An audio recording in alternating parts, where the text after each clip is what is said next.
Welcome back to Gun and Shot TV. This is Chris. I had a couple people that were wondering in one of my 1022 videos about how I got the magazines to drop free. The last two 1022s I bought, when they were new in box, you could get the magazine to seat, but it was very difficult. And when you'd hit the release, the magazine would not come out. I also had issues getting the Butler Creek Hot Lips and Steel Lips magazines. They wouldn't even fit in a modern 1022 stock. So I was like, there's something wrong there, because they should fit in pretty much anything. And I've even heard a couple people say that they couldn't get the newer BX-25 Ruger magazines to fit. Now, what I found was it was totally a fitment issue, and you probably could just wait and use the gun, and eventually the stock would wear in. But, you know, I want the gun to work out of the box, and I want to be able to shoot it and not mess with trying to get the mags to switch out. So, real quick, I'll show you how I got in there and what I cleaned up to get the magazines to fit. You don't really need a lot of tools. This gun vise I'm using just because it's handy and I have it. I'll also make it a little bit easier for you to see what I'm doing. So, this I've got a sling on, so I'm going to take that off. To get the stock off, you're going to need a screwdriver. Some of them have a flathead. Some of them have a Allen key. In this case, it's a newer 1022 and it's got an Allen key. But I've got one in my bit set. So you're just going to take this out. If possible, try and remember to put your safety in between safe and fire. Make sure the gun's unloaded, obviously, and everything before you start. But put the gun between safe and fire. That's going to allow it to come out of the stock. Now this screw, once you get a certain point, it's going to be out. You can keep unscrewing and take the screw all the way to the stock, but you don't need to do that. So we're now to a point where, with that screw loose, I should be able to pop the stock and the action into two separate pieces. So now you're at this point. We've got this one screw out. We've got the action out of the stock. Now, at this point, I'm going to zoom in a little bit and try and give you a little better detail here. So you can kind of see the detail here. This is what you need to take out, is the two sides to this.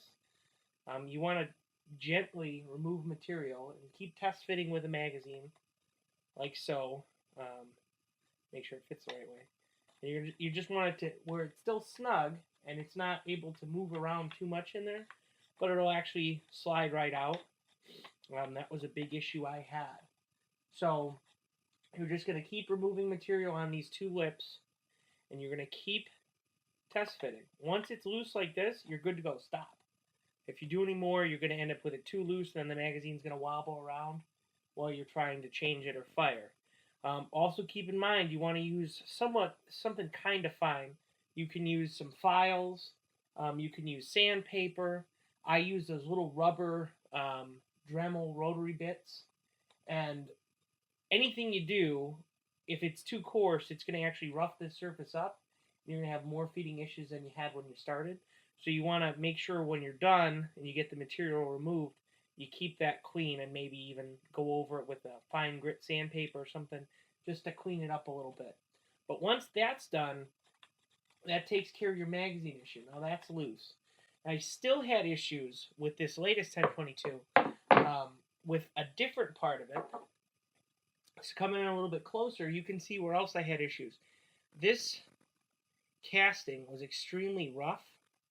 So I actually went in with a rubber Dremel polishing tool, and you can see where I polished. I just polished this ramp, which makes the magazine press backwards. So it makes the magazine press backwards and press the release so the magazine can lock into place. So that ramp was really stiff and really rough. So I actually polished that and then put a little bit of Moly Lube grease, lithium grease, on there. And after that, now the magazines are very, very easy to snap in. And when you pull the release, they come right out from just removing that extra clearance. And like I said, both these things are things that I think would just happen naturally with use. But on a new gun, it's nice to have it just work for you.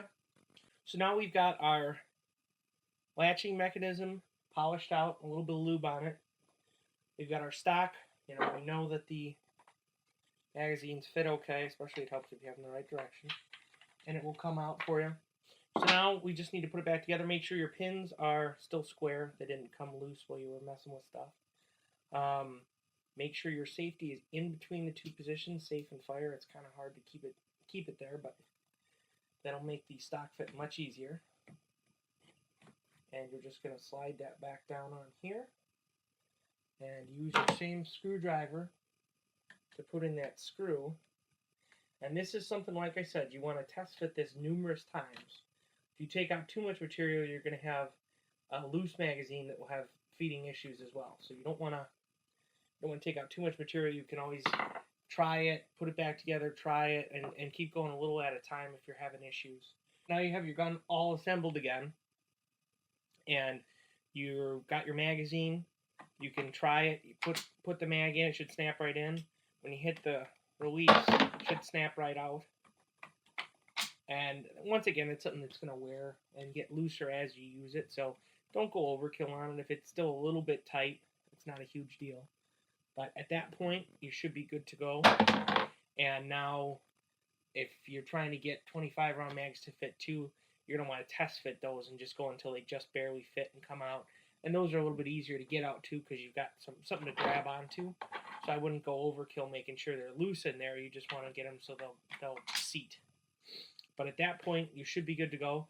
And like I said, I've had this issue with a number of Rugers now, new ones. So it must be something with their design of the stocks. Maybe they were having issues with them being out of tolerance, too large. So they said, we'll make them smaller and let somebody wear it in with their magazine rather than have one that's loose.